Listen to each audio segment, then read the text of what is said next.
నమస్తే, welcome to four sides political thought. నేను మీ వాసుదేవన్. ఎన్నో రోజుల నుంచి ఎదురు చూస్తున్న అర్రులు చాస్తున్న వేడుక రెడీ అయిపోయింది. వేడుకంటే నిజంగా వేడుకే. మరి జనసేనకి తెలుగుదేశానికి వేదికేమో ఢిల్లీ. ఆయనను పోయి రావాలి హస్తిన, కానీ చిన్నప్పుడు చదువుకున్న పద్యాలు ఇక్కడ రిపీట్ అవుతున్నాయి. పోయి రావాలను అని అనుకున్నది ఎవరంటే చంద్రబాబు గారు, పవన్ కళ్యాణ్ గారు.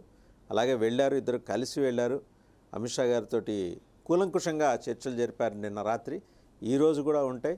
ఈరోజు కూడా ఉన్న తర్వాత మళ్ళీ బీజేపీ అధిష్టానం, బీజేపీ రాష్ట్ర శాఖతోటి సంప్రదింపులు జరుపుతుంది. పురంధరేశ్వరి గారు కూడా అక్కడే ఉన్నారు కాబట్టి సంప్రదింపులు జరిపి ఒక నిర్ణయానికి వచ్చి సీట్ల సర్దుబాటు, సీట్ల ఎంపిక, వీటికి సంబంధించి ఉమ్మడి ప్రెస్ మీట్ నిర్వహించే అవకాశం ఉంది. According to PAC chairman, Janasena PAC political affairs committee chairman Nadella Manohar గారు. ఈ అంశానికి సంబంధించి డిబేట్లో ఈరోజు మనతో పార్టిసిపేట్ చేస్తున్నారు ఉప్పల్ లక్ష్మణ్ గారు, సీనియర్ జర్నలిస్ట్, పొలిటికల్ అనలిస్ట్. అలాగే శ్రీనివాస్ చౌదరి, ఉప్పలపాటి శ్రీనివాస్ చౌదరి గారు, టీడీపీ అధికార ప్రతినిధి. నమస్తే సార్. రేగిల్ లక్ష్మణరావు గారు, జనసేన అధికార ప్రతినిధి. నమస్తే లక్ష్మణరావు గారు.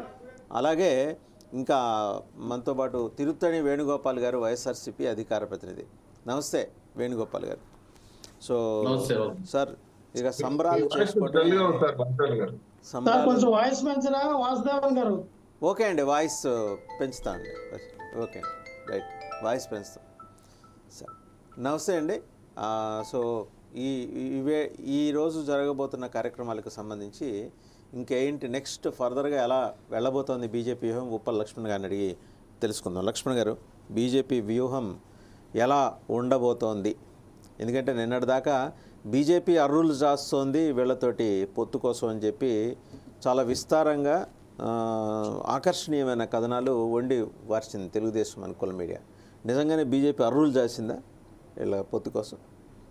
ఇప్పుడు బీజేపీ అర్రులు చేయాల్సిన అవసరం అయితే దానికి లేదు. అది మనకు తెలిసిన అంశం. అది ఎవరైనా కూడా చెప్తారు, ఏం అర్రులు చేస్తారు వాళ్ళు.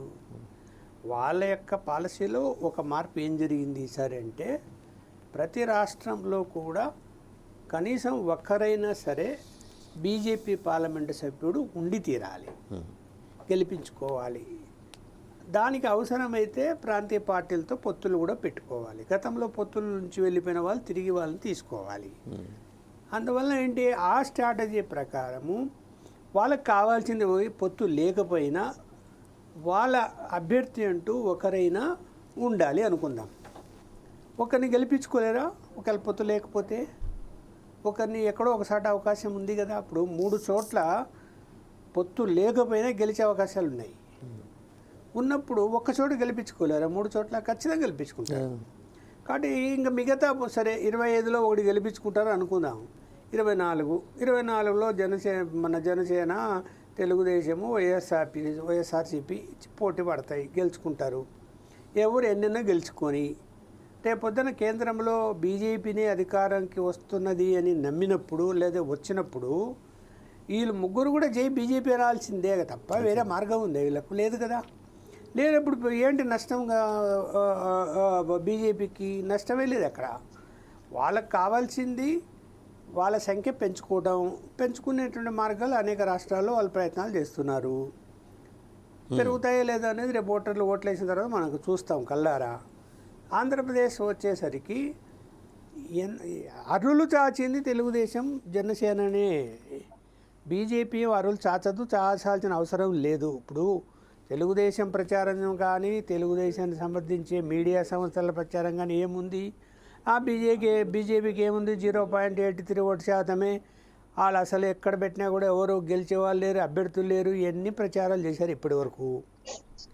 చేసినప్పుడు బీజేపీకి 0 అయినప్పుడు ఇంకా బీజేపీ గురించి ఆలోచించాల్సిన అవసరమే ఉంది? ఆ పార్టీ గురించి వాళ్ళు చూసుకుంటారు, ఆ పార్టీ వాళ్ళు ఏంటి అని.